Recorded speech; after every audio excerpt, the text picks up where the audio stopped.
আল্লাহ আমাদের বানিয়েছেন, পৃথিবীতে পাঠিয়েছেন, এখানে আমাদের প্রয়োজনটা কি, আমাদের এই অস্তিত্বের উদ্দেশ্যটা কি?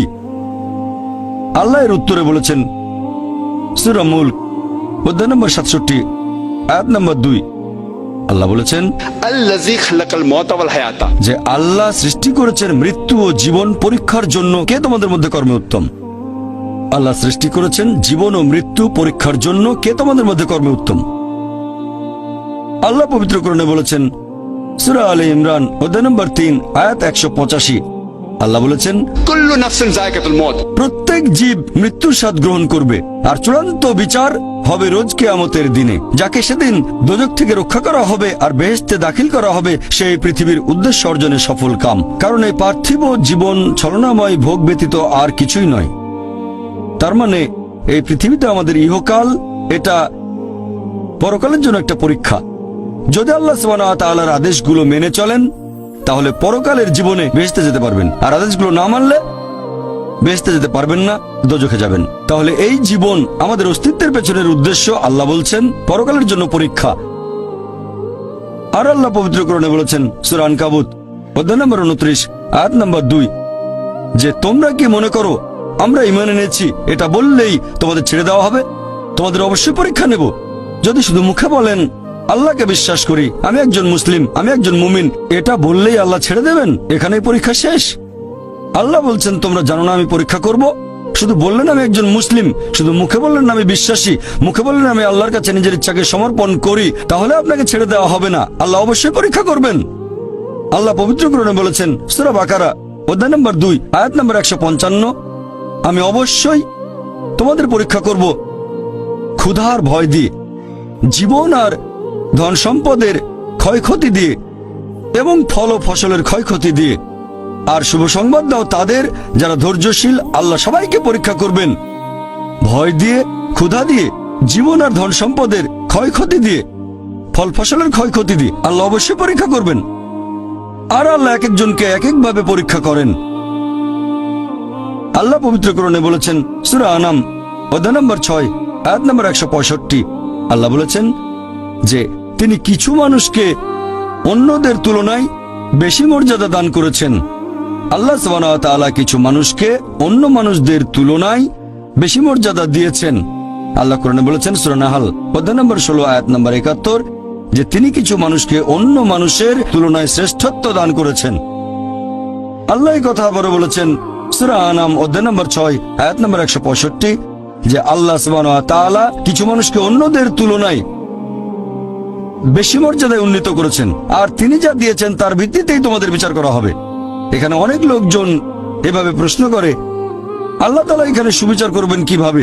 কেউ হয়তো জন্মায় গরিব পরিবারে, আবার কেউ জন্মায় ধনী পরিবারে, কেউ জন্মায় ভালো স্বাস্থ্য নিয়ে, কেউ জন্মায় অসুস্থ হয়ে। এটাই তো অবিচার। আল্লাহ তাআলা সুবিচার করেন না।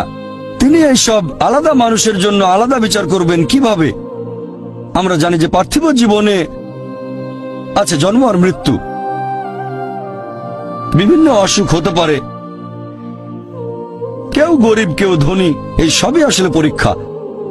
আর আল্লাহ পবিত্র কোরআনে বলেছেন সূরা আনফাল অধ্যায় নম্বর 8 আয়াত নম্বর 28 আল্লাহ বলেছেন যে অবশ্যই তোমাদের ধন সম্পদ আর সন্তান সন্ততি এগুলো তোমাদের জন্য পরীক্ষা। এরপর সূরা মুনাফিকুন অধ্যায় নম্বর 63 আয়াত নম্বর 9 যে তোমাদের সম্পদ আর সন্তান সন্ততি যেন তোমাদেরকে আল্লাহ তাআলার স্মরণে উদাসীন না করে। আল্লাহ তাআলা এক একজন মানুষকে এক একভাবে পরীক্ষা করেন।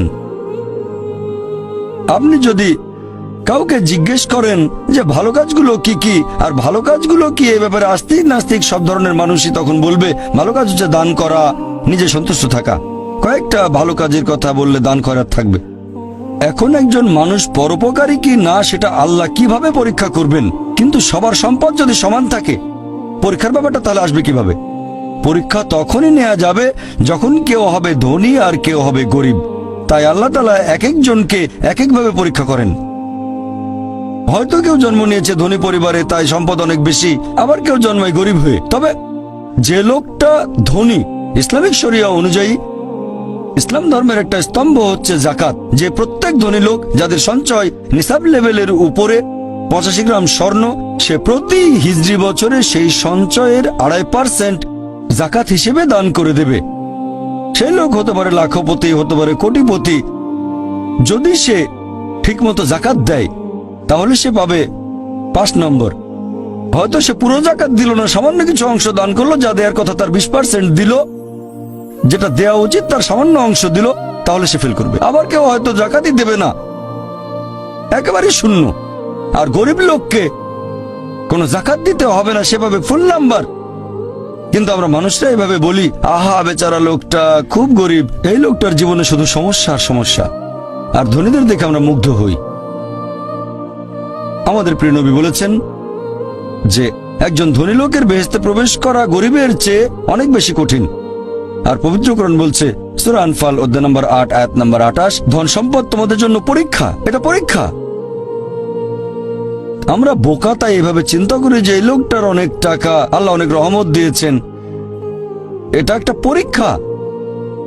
যদি এই রহমত ঠিক মতো ব্যবহার না করেন, এটা অবশ্যই রহমত, তবে এই পরীক্ষায় ফেল করার সম্ভাবনা অনেক বেশি। যেমন ধরেন বোর্ডের একটা পরীক্ষার প্রশ্ন, গত বছরের কথা, 2 বছর আগের কথা, 2002 সালের কথা। সেবারের প্রশ্ন খুব কঠিন ছিল, বেশিরভাগ ছাত্রছাত্রী উত্তর দিতে পারেনি। পরের বছর সেই প্রশ্নটা আসলো না, তখন এটা বলা বোকামি, ও দুঃখ, এবার তো আসলো না, আপনি তো খুশি হবেন যে এবার আসেনি। তাহলে সম্পদ একটা পরীক্ষা। তাহলে যাদের ধন সম্পদ নেই তাদের জন্য ধনীদের তুলনায় বেহেশতে যাওয়াটা অনেক সহজ। আল্লাহ এক একজনকে এক একভাবে পরীক্ষা করেন। সেজন্য আল্লাহ বলেছেন, তোমাদের ধন সম্পদ যেন তোমাদেরকে আল্লাহ তাআলার স্মরণে উদাসীন না করে। এটা একটা পরীক্ষা। আরেকটা পরীক্ষা হচ্ছে সন্তুষ্টি, নিজে সন্তুষ্ট থাকা।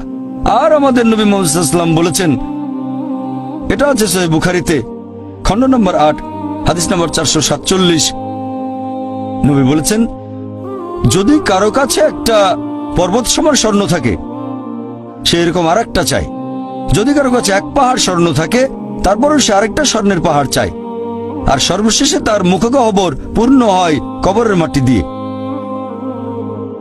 সে যত ধনী লোকই হোক, হয়তো সে পৃথিবীর মধ্যে সবচেয়ে ধনী লোক, তারপরও সে আরো বেশি সম্পদ চায়। মানুষ সন্তুষ্ট হয় না, বেশিরভাগ মানুষ কখনো সন্তুষ্ট হয় না। আল্লাহ পবিত্র কোরআনে বলেছেন, সূরা নিসা অধ্যায় নম্বর 4 আয়াত নম্বর 32, যে আল্লাহ যেটা দিয়ে অন্য মানুষকে শ্রেষ্ঠত্ব দান করেছেন, সেটার উপরে তোমরা কোন রকম লালসা করো না।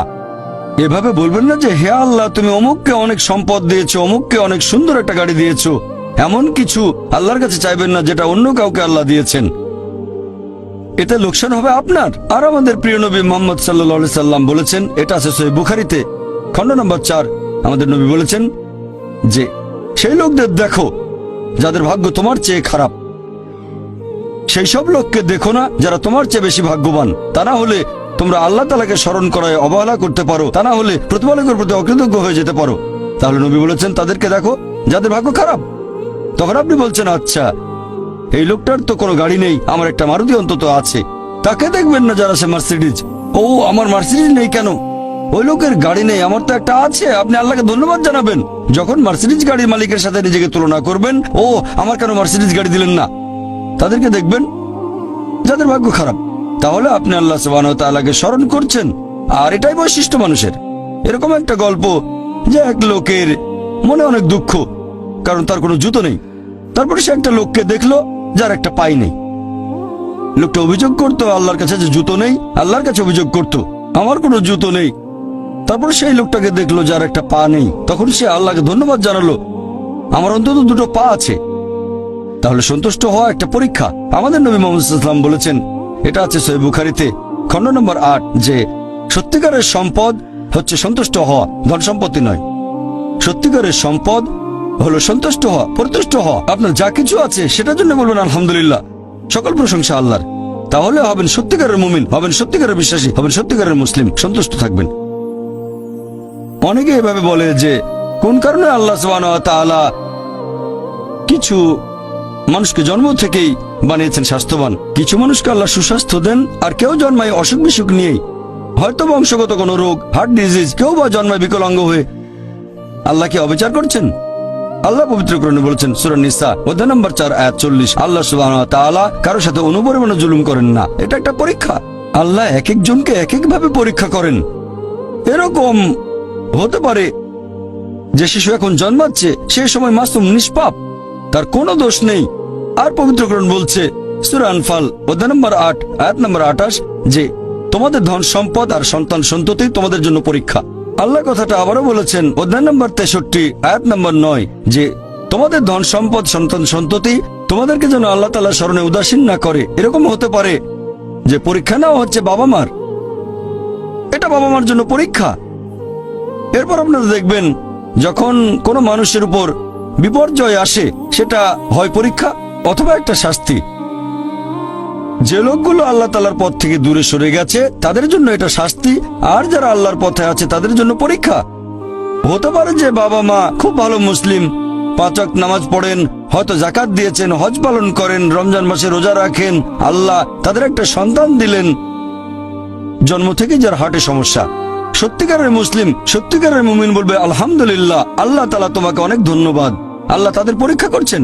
আরেকটা লোক যে কৃতজ্ঞ নয় আর এই পরীক্ষায় হয়তো পাশও করবে না, সে বলবে কেন, সে লাফালাফি শুরু করবে, আল্লাহর কাছে অভিযোগ করবে যে কেন আল্লাহ তাআলা আমাকে এমন বিকলাঙ্গ সন্তান দিলেন জন্ম থেকে যার হার্টে সমস্যা। আর পরীক্ষা যত কঠিন পুরস্কার তত বেশি। পরীক্ষা যত কঠিন পুরস্কারের পরিমাণ তত বেশি। যেমন ধরেন আপনি পরীক্ষা দিচ্ছেন বিএ ডিগ্রি এক্সামিনেশন, যদি পাশ করেন তাহলে আপনি graduate, BA graduate in arts. তবে যদি এমবিবিএস পরীক্ষায় পাশ করেন তাহলে গ্র্যাজুয়েট হবেন, নামের আগে ডক্টর বসাবেন, ডক্টর। কিন্তু এমবিবিএস পরীক্ষায় পাশ করা এটা বিএ পরীক্ষায় পাশ করার চেয়ে অনেক বেশি কঠিন। তাহলে পরীক্ষা যত কঠিন পুরস্কারও তত বেশি। হতে পারে আল্লাহ এই বাবা মাকে সাধারণ বেহেশতে পাঠাতে চান না, পাঠাবেন জান্নাতুল ফেরদৌসে। তারা ধার্মিক, তারপরও আল্লাহ তাদের বেশি পুরস্কার দিতে চাচ্ছেন। আর এই কারণে আমাদের প্রিয় নবী মুহাম্মদ সাল্লাল্লাহু আলাইহি সাল্লাম বলেছেন, এটা আছে সুন্নান আল তিরমিজিতে, এক লোক জিজ্ঞেস করলো এই পৃথিবীতে কাকে সবচেয়ে বেশি পরীক্ষা দিতে হয়? নবী উত্তরে বললেন যে আল্লাহ সুবহানাহু ওয়া তাআলার সকল নবী রাসূলকে সবচেয়ে বেশি পরীক্ষা দিতে হয়। এরপরে যারা নবী রাসূলগণের ঘনিষ্ঠ, যারা নবী রাসূলগণের মতো, তারপরে যারা সাহাবীগণের মতো। আর একজন লোকের ঈমান যত বেশি মজবুত পরীক্ষাটা তত বেশি কঠিন। তাকওয়া যত বেশি থাকে আল্লাহ তত কঠিন পরীক্ষা দেবেন। আপনি কোথাও এমবিবিএস নিয়ে পড়াশোনা করছেন কারণ বেশি নম্বর পেয়েছিলেন এইচএসসি-তে, সেজন্য এখানেও পরীক্ষা কঠিন। এমবিবিএস পাশ করাটাও বেশ কঠিন। তাহলে এখানেও নবী রাসূলগণের তাকওয়ার সাথে সাধারণ মানুষের তাকওয়ার কোনো তুলনায় হয় না। যেহেতু তারা ছিলেন নবী এবং রাসূল, তাই তাদেরকেও পরীক্ষা করা হয়েছে। কোন নবী রাসূলকে এই পরীক্ষা না নিয়ে ছেড়ে দেওয়া হয়নি। তাদের তাকওয়া লেভেল অনেক উপরে। নবী রাসূলকে অনেক বেশিবার পরীক্ষা করা হয়েছে সাধারণ মানুষের চেয়ে। আপনার বাচ্চা অনেক বেশি, অনেক কঠিন। তাহলে আপনার তাকওয়া যদি বেশি হয় আল্লাহ আপনাকে পরীক্ষা করবেন। সত্যিকারের মুমিন কোন বিপর্যয়ের মধ্যে পড়লে বলে সুবহানাল্লাহ, সকল প্রশংসা আল্লাহর, আলহামদুলিল্লাহ। সে ধরে নেয় এটা একটা পরীক্ষা। কোন বিপর্যয় আসলে সেটা হয় একটা পরীক্ষা অথবা একটা শাস্তি। নবীগণের তাকওয়া অনেক বেশি, তাদের জন্য এটা শাস্তি না, এটা পরীক্ষা। আর তারা পাশ করেছেন। যদি কারো জীবনে কোনো ভালো কিছু ঘটে সেটা হয় একটা পুরস্কার অথবা পরীক্ষা। সম্পদ হতে পারে পুরস্কার অথবা একটা পরীক্ষা। ভালো কোনো কিছু ঘটলে সেটা হয় পুরস্কার নয়তো একটা পরীক্ষা। অনেকে আল্লাহর পথ থেকে দূরে সরে যায়, তারপরে বলে আমাকে সম্পদ দাও, আল্লাহর সম্পদ দেন, তারপরে তারা পরীক্ষায় ফেল করে। তাহলে এই পৃথিবীতে তারা তাদের ইচ্ছে মতো আরামায়েশ করে, কিন্তু আখিরাতে শুধু ক্ষতিগ্রস্ত হয়। দান একটা পরীক্ষা, সন্তুষ্ট হওয়া পরীক্ষা, সন্তান সন্ততিও পরীক্ষা।